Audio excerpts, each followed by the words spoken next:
Welcome to Savage Kitchen. Today, I have a guest with me. Sorry, I have to start again. Welcome to Savage Kitchen. God damn it. You're so serious all the time. No, don't. I know exactly what you're gonna do. Don't do it. Welcome to Savage Kitchen. Pretty excited. We're making hot chocolate today. And I like hot chocolate, but this man loves hot chocolate.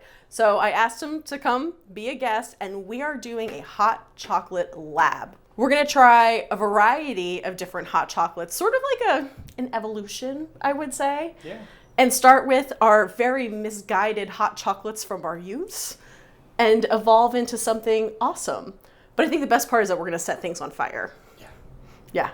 I know that that's what I'm most excited about. Let's get into it. I'm gonna put chapters down below for each version of hot chocolate. So if you're looking for something specific, feel free to jump ahead. But I definitely encourage you to just come on this chocolate journey with us. I think it's gonna be a good time. Yeah. I'm excited. What should we start with?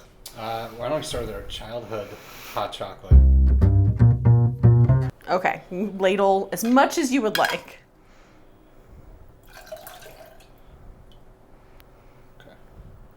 That's it? Yeah. Oh my God. And I put some Hershey's cocoa powder in it. Okay.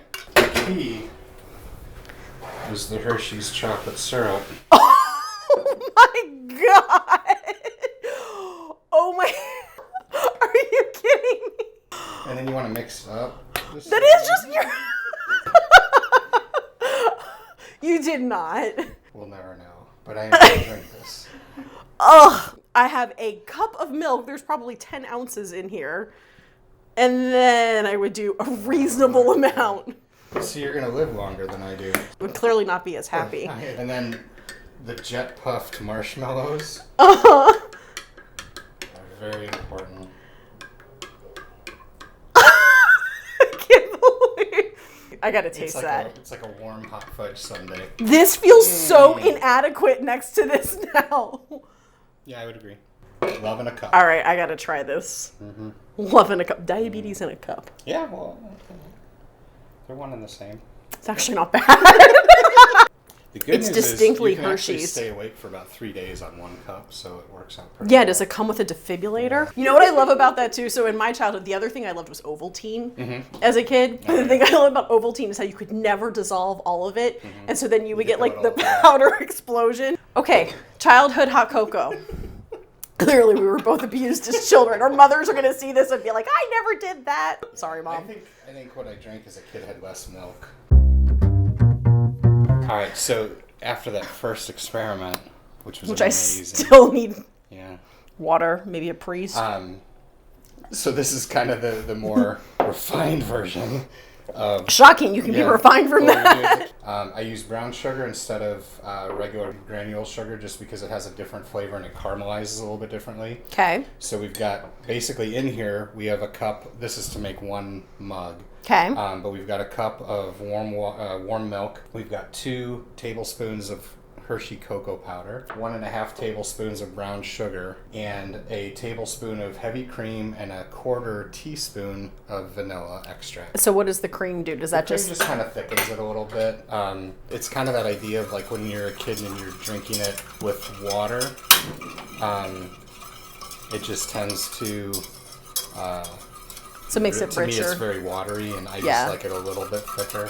I gotta tell you, as a kid, and what you're doing right now would have been like way beyond my capabilities. It was Swiss Miss or die. What I like about this is in making your own cocoa blend, you could add all kinds of spices. You could add cinnamon, you could add nutmeg, you could add a little cayenne if you want it to be like real spicy. Ooh, it smells really good. You just pour the rest of that. It's gonna spill. Okay. Alright, let's go ahead and But try there's it. still Oh, there's still some in here. I know it might spill, but I can't waste. It drives me crazy. Look at that. Perfect. Thank you for indulging me. Yeah. Ooh, it really smells like, it smells like good hot cocoa. Hot chocolate, yeah. Yeah, can I taste? Yeah. Is it too hot? Ooh, that's good. That's like solid hot cocoa. I'd love to see that with a little bit of nutmeg in the mix. So you'll see that on the next one. It's very rich. Yeah, it is rich. I would like it maybe a little bit sweeter. You probably like it as it is, or maybe a little bit more bitter. Yeah, this definitely has that unsweetened cocoa flavor, which I personally enjoy. All right, we got to stop. We have more to get through, but I could drink the whole thing. That's really good. Okay, so childhood trauma, elevate. No, yours is childhood trauma. Where did that go? Let's put that here. Like you did an oil change, and put some marshmallows in it. Look how precise I'm being. You should be so proud of me. You're a quarter inch over the line. I was reading it from the inside. I literally thought it was right here. I'll let you pour the rest of these. All right, so a quarter. I see where it is. Right? It's right there, right? Yeah. You didn't believe me? Hold on. There you go. So look at that. That was a quarter cup. I'm awesome at measuring. I just love how you look at me like, look how precise I am. I'm like looking at it well over the thing. I was precise, but I was precisely wrong. So the next thing we're going to do is an Italian hot chocolate. Okay. And that's drinking like chocolate. Yeah, so Okay. it's basically, in my opinion, it's almost like a consistency of pudding. Some serve it cold, some serve it hot, and it's in kind of a circulator that keeps it going so it doesn't set. Okay. But when you drink it, I mean, it almost feels like you're drinking like pudding, but it's a very thick, rich chocolate. I fell in love with it when I was over in Europe, and so I'm kind of a big fan. What we're going to do is kind of a 3-part process. We're going to start out, we have 4 ounces of dark chocolate, a tablespoon of cocoa powder, and 2 tablespoons of granulated sugar. We're going to put all that into a saucepan using 1.5 cups of milk, but we're going to add a 1/4 cup first. Okay. And what that does is as we melt the chocolate and mix the sugar and the cocoa powder, it keeps the chocolate from burning. Okay. And so once it's melted and we have kind of a chocolate cream, we're going to add 1 cup of milk, heat it up, and then we're going to make a roux with a tablespoon of cornstarch and the remaining cup of 1/4 cup of milk. And that's going to be our thickener. So once the milk has started to kind of mix with the chocolate, we add the cornstarch and milk, and it's going to thicken it. And it should be nice and creamy. We're just going to whisk This sounds amazing, and it's also nice. Like, I don't have to do anything. He's just going to do it all. So have fun. Also, I think it's interesting. I was doing a little bit of research on this. We all know I love to research. And so there's hot cocoa, there's hot chocolate, there's drinking chocolate, and then depending on where you are in the world, there's different regional specialties, right? And one in particular that I haven't tried, but I'm very curious to, and I think it's similar in texture and richness to this, is the Mexican hot chocolate. So the chocolate that they use for that is called table chocolate, and it actually has a different consistency and a much larger grain than this chocolate has, and you actually taste that a bit supposedly. And in making it, there's a special wooden whisk that you use that you like spin like a swizzle stick. So stay tuned. I feel like any opportunity to buy something kitchen gadget related, I'll take. I mean, that looks like a ganache almost. Yeah, and that's what I was just going to say. Is it's basically the thickness of kind of a watered down ganache, but it's you can feel it as I'm whisking it. It's very thick. And so then what we're going to do now is add a cup of milk. Okay. And actually, I'm going to have you pour this in kind of slow while I'm whisking this. Whole thing? Yeah. Let's go big or go home. And then I'm going to have you kind of whisk this a little bit so we start to warm it up. And while you're doing that, I'm going to take the final 1/4 cup of milk. Okay. And a tablespoon of cornstarch and just create kind of a thickener. This is almost, the kind of stuff you do with like gravy, things like that when you need to thicken it.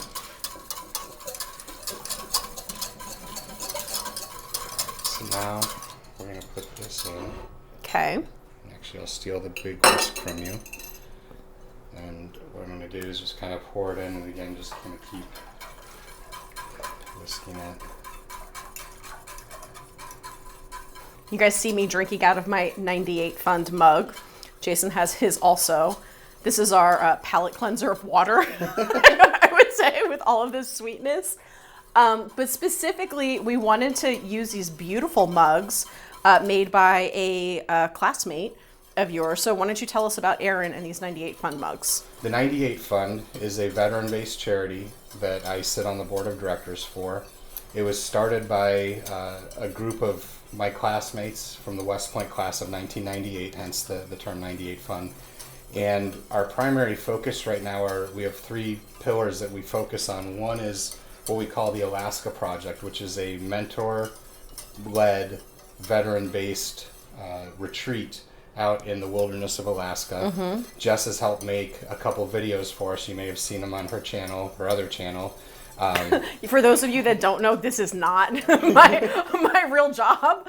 So I'll put actually a link to that up here so you can see what the Alaska Project is about and what the 98 Fund is about. But yeah, go on. So what we do is we bring the children and families of our fallen out to Alaska and do kind of an outward bound experience with them that is, again, done as a mentor-led retreat. So we always pair them up with somebody that knew their spouse or their parent, and that allows them to kind of learn and grow as they experience reconnecting with their family member. The other thing we do is services for veterans. We've helped people with health issues. We've helped people work through addiction and suicide concerns. Basically anything we can do to help the veteran community we do. And then we've also provided memorial scholarships to the children of our fallen in the past. But our classmate, Erin Stappery, owns a company called StellaNCWorks, and she does incredible handmade, handcrafted pottery, which I know nothing about pottery, but I know enough about creative things to know that it's not as easy as it looks. And so Erin builds or creates some beautiful pottery, plates, bowls, cups, mugs, and she's graciously offered to create these handmade mugs for us and donate 50% of the profits from the sale of the mugs to our charity. So I'm going to put a link in the description below to Erin's website. You can purchase mugs there directly. Also, check out the 98 Fund. Obviously, this is near and dear to my heart, to your heart. And they're doing great things. And we're basically drinking hot chocolate as an excuse to talk about them. Yeah, I appreciate that. Yeah. One of the things that we're very proud of is our pass-through rate is at over 99%. So that means for every dollar that you give, 99 cents gets passed on to the veteran. There's just not any other charity that I'm aware of that can say that. Yeah. A lot of the pass-through rates are pretty low. So we're very proud of the fact that we do everything we can to pass all the dollars off to help our community. Yes. So at this point, I've been stirring this. It's the cornstarch is definitely starting to thicken it. What we're going to do is just add a touch of cinnamon. You don't have to. I just do it because there's something about the chocolate and cinnamon. Agree. And this is literally about a pinch, so don't... Oh, wait, you don't want to very precisely measure that? You sure? No, yeah. I know how much you love to measure. If I can get you to would you like an 1/8 of a teaspoon? I didn't even touch it. That's good. Perfect. All right. Yeah, I see. Could do more. All right. I love fresh nutmeg. It smells amazing. Yeah. All right. So at this point, I think this is going to go well with our vanilla marshmallows, but you can see as it pours that it's definitely a lot thicker than the previous hot chocolate. Like I said, it's almost like pudding before you put it in the refrigerator for it to set. We have enough. Hold on. We have enough there for a second cup. Miss, we don't need to make 2 cups of all this stuff. I was trying to conserve dishes. Oh, wow. I feel really good about this. Yeah. And then, why don't you put a vanilla marshmallow in there? Okay, so by the way, these are homemade vanilla marshmallows. I have a whole video on how to do this. I highly suggest doing this instead of the jet puffed. It's just sitting on the surface. Couldn't even sink. Oh my God. It is so thick. Cheers. Cheers. Is it hot? It doesn't matter if it's hot. Okay. Oh my God. It's like really thick. I might need a spoon to drink this. The cinnamon. You taste the cinnamon? Yeah. Nutmeg. And that was just like the smallest pinch of cinnamon, and it really comes through. This sits like in your mouth and your throat and your chest. Not my thighs.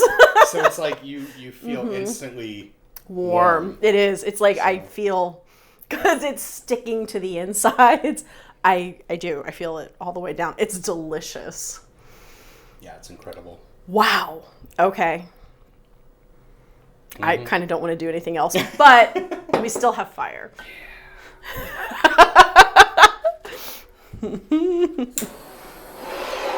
Settle down over there. Don't burn the casita down.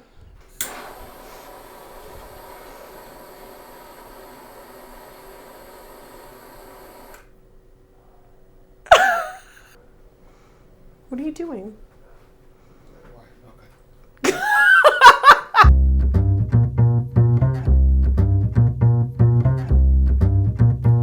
And finally, for the piece de resistance. This one is actually a little bit simpler than the last two versions I think that we've done, but I also feel that it is equally delicious. We are going to be making a very simple hot chocolate with milk and chocolate, nothing else. But then for one version, we're going to add some chartreuse, some marshmallows, and we're going to set it on fire. And we are going to let the flame from the chartreuse toast the marshmallows. I like it. It's going to be glorious. So will you pour in our cup and a half of milk? So we're making 2 of these. So that we're doing 6 ounces of milk per drink. And then we're going to melt in 2 ounces of chocolate per drink. And so we're using the same, are we using the same chocolate blend that you just did? No. What do we do? Tell me what's in the chocolate. So this is, I just like being creative. So whatever the weight that you're looking for in terms of chocolate, I mix it up into thirds of white chocolate, 60% dark chocolate, and milk chocolate. So I like sweeter. I like bitter. I like white chocolate because it adds a totally different flavor profile. Okay. When I was testing this recipe, since I love dark chocolate, the darker the better. I love those bitter notes in dark chocolate. So I just make this actually with semi-sweet chocolate, which isn't as bitter as you can go, but I like it. However, to sweeten the deal, we're going to garnish with these rock candy wooden stirrers. And that actually is, I mean, that's legitimately sugar on these. And I just got these on Amazon. I'll put a link below if anybody's interested. I used to love rock candy, like growing up as a kid. I was always afraid it would break my teeth. I knew new ones would grow in. Yeah. This is going to end up stirring in the chartreuse at the end and also sweetening the drink just a touch. I'm not going to leave it in the drink when it's on fire because I don't want to torch the wood. Okay. How's that coming? Good. We're ready. So I want this to be piping hot. So we're actually going to test the temperature. I want this around 120 degrees. And where are we at? Ooh, yeah, we're real hot. We're at like 164. We're going to let that cool down for just a second. Okay, so we're going to pour. You want the ladle? Embrace the mess. Mister, this isn't going to be messy. I am shaking. So okay. I've had so much sugar now that like my body is going into a coma. You know what you need after this? Like a steak, or cheeseburger. Balance, because that's balance. Yeah. I mean, are those exactly even? Yeah. I feel like that one's a little lower. I feel like you're not the right person to judge. That's definitely lower. Mister, everything has to be measured perfectly. You can offset it with the size of the marshmallow. How's that? It's pretty close. Is it good enough? It's good enough. Okay. So now we're going to add our vanilla homemade marshmallows. Do you want to pick your marshmallows? No, go ahead. Okay. I'd like to try and get 2. I'm going to pick a little one. Hold on. Because I really want to see flaming marshmallows. I know there are some people that are going to freak out that I'm setting chartreuse on fire. Oh, smell that. Yeah. I love chartreuse. But trust me, it's worth it here. It does not, It doesn't cook off all the alcohol, first of all. And by the way, chartreuse has a very high percentage of alcohol in it, 55%. Like, so I've seen recipes. The green is higher than the yellow. Right, I think yellow's at like 39 or something. I've seen people do a recipe like this with 2 full ounces of chartreuse, which I think would knock you on your ass. That's a lot. It would knock you on your ass, but also the flavor is very bold, and I think it would be overpowering. Like it would be overpowering. Well, it would be. I tried it last night. Yeah, because I mean, to me, chartreuse has like a very like oregano Italian spice flavor, and I don't want that to be 50% of the flavor profile. And I know you're skeptical of this, so when I texted him and told him I was doing this, he was like, that sounds interesting. But what happens is the mint notes that are in the chartreuse, those become really present with the chocolate. So let's turn that on and heat this up just a little bit. And we're not cooking the chartreuse. I literally just want to warm it a little bit because it catches fire easier that way. And also the smell of warmed chartreuse is pretty good. You smell it? Wow, it smells like a spa. It's, yes. There's like eucalyptus in there. Yeah, it's aromatic for sure. Do you want to do the honors? Do you want to light it on fire? Yeah, fire. Wait, which one are we making boozy? This one? Yeah. Okay. So this will be our virgin version. Yeah. Okay, so hold on. Ooh, nice flame. Right? And then I'm going to just swirl it around. More oxygen means more fire.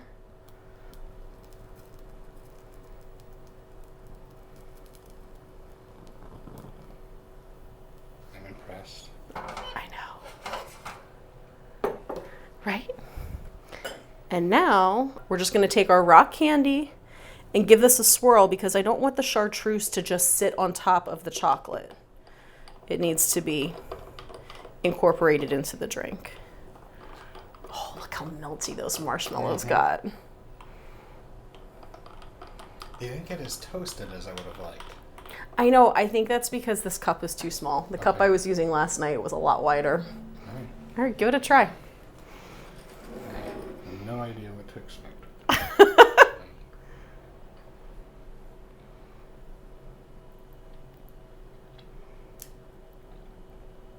That is very good. It is very different than I expected. Yeah? The chartreuse is very bold. You still definitely taste it, but it's not as overpowering as I thought it would be. Not at all. And I even went a little heavy. I went a little bit over an ounce. When I made a lot of these last night testing this recipe. And I couldn't stop drinking them because there's something about it. It's so interesting together. Yeah, it's a unique, I definitely, I guess what I'm thinking is, you know, you're sitting there, it's near the holidays, and everybody has like the essential oils or the incense or the fresh pine tree, like, you know, the fresh Christmas tree. This to me is like the flavor combination of all those different moments. You know, I mean, it's, you have the hot chocolate, the warmth, but then the kind of that woodsy flavor of the chartreuse. That's a good word for it. Suddenly makes it feel like you're drinking the pine tree, you know, and stuff like that. So it's got a very interesting flavor profile. I love it. Yeah. I really love it. So in France, I did not expect that at all. Yeah. Would you have that again? I would, yeah. Yeah. I could see like sitting in a little chalet, like, you know, in a ski hill or après something. ski. Yes. Yes. It's an après ski cocktail. So they drink this. I did not invent this. This is an après ski cocktail in France. Yes. Yes. It's possible. But I did tweak the recipes I found a little bit. Everything I found was just, I thought, very chartreuse heavy. And like, I still wanted to be hot chocolate. And so this is still hot chocolate, but the herbal notes from the chartreuse just give it a complexity that I think is really nice. I think the mint comes out, that eucalyptus, that I don't want to venture into gin flavors. It's not botanical like that, but it is herbaceous, I would say. I'd agree. Yeah. To me, gin is not a flavor profile that I'm really fond of. I know, and but so, that's... Yeah, so this I enjoy. Yeah, I think if you use but you gin, love chartreuse. I do. Yeah. But I think if you use gin, it would be too much. I like our little experiment here. That was fun. Do you have a favorite? I like the Italian hot chocolate, to be honest with you. You like drinking frosting? Yeah. Thanks for doing this with me. Thanks for letting me join you. That was fun. Enjoy your hot chocolate. Cheers, friends.